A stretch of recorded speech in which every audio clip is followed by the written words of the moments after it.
Samantha हमेशा से सोचती थी कि उसके परिवार का घर साधारण था, कुछ भी खास नहीं। एक शांत पड़ोस में स्थित यह एक आरामदायक 2 मंजिला घर था, जिसमें एक सफेद पिकेट बाड़ और एक अच्छी तरह से रखा गया बगीचा था।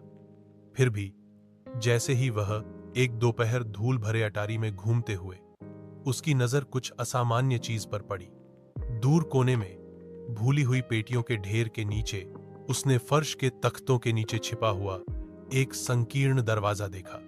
जिज्ञासा पर आश्चर्यचकित होकर वह घुटनों के बल बैठी और उसे खोला। नीचे स्थित छोटा सीढ़ीदार रास्ता एक धुंधले बासी सुरंग की ओर जाता था। दीवारें पत्थर से बनी थीं और एक हल्की ठंडी हवा अंदर से फुसफुसाती हुई प्रतीत होती थी। दिल धड़कते हुए सामंथा सावधानी से उतरी। उसकी टॉर्च अंधेरे को चीरती हुई सुरंग उसकी उम्मीद से कहीं अधिक लंबी थी, जो पृथ्वी के नीचे मुड़ती और घूमती थी। वह हिला नहीं सकी। उसे यह महसूस हुआ कि वह अतिक्रमण कर रही है, कि कुछ उसका इंतजार कर रहा था।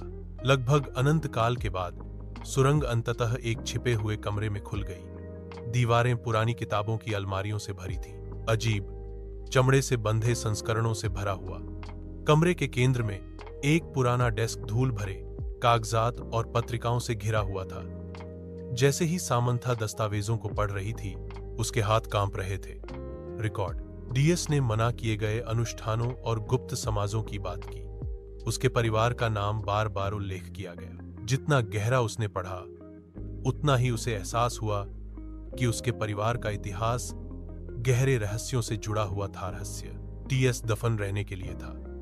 उसने कुछ ऐसा उजागर किया था जिसे किसी को नहीं जानना चाहिए था, कुछ ऐसा जो पीढ़ियों से छिपा हुआ था। जैसे ही खोज का भार उस पर पड़ा, उसने सबसे हल्की सी आवाज सुनी। उसके पीछे से आवाज आई, एक फुसफुसाहट, धीमी और ठंडी। वह अकेली नहीं थी।